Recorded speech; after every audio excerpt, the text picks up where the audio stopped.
Morning to everyone from Luzon, Visayas, Mindanao. I'm here in the province of Leyte. So nowadays it's so difficult to moving forward because there is a crab mentality of the Philippines. Sad to say, most Filipino are crab mentality. When someone people go up, then he make down uh, so that people will not grow. So that is the reason why Filipino are so poor. So poor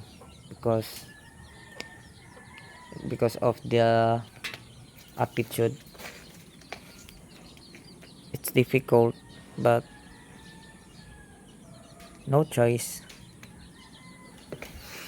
Filipinos so difficult in terms of progress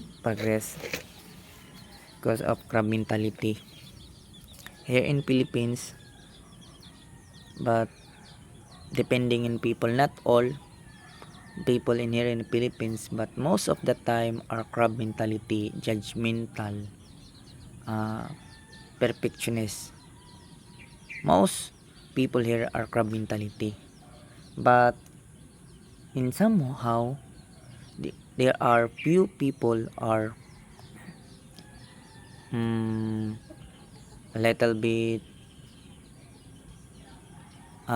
motivator, encouragement, but we go and we make a solution.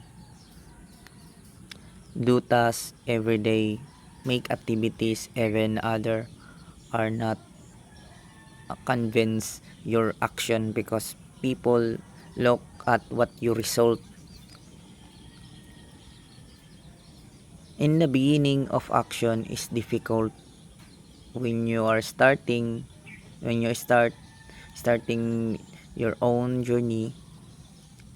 You cannot say you can do. It takes time to do that.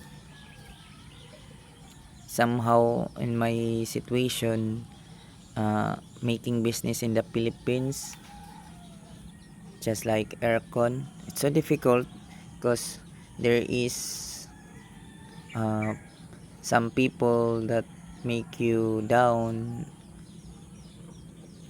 Yeah, so difficult, but the things I do is move forward, forget the past, make a solution, gather information, gather solution. Yeah, that is the best way to do that. So that's all, guys. I I'm not sleeping right now, so this time I sleep after I post this, and there is no editing. So that's all, guys. Thank you. Bye bye. See you to the next video. Bye bye.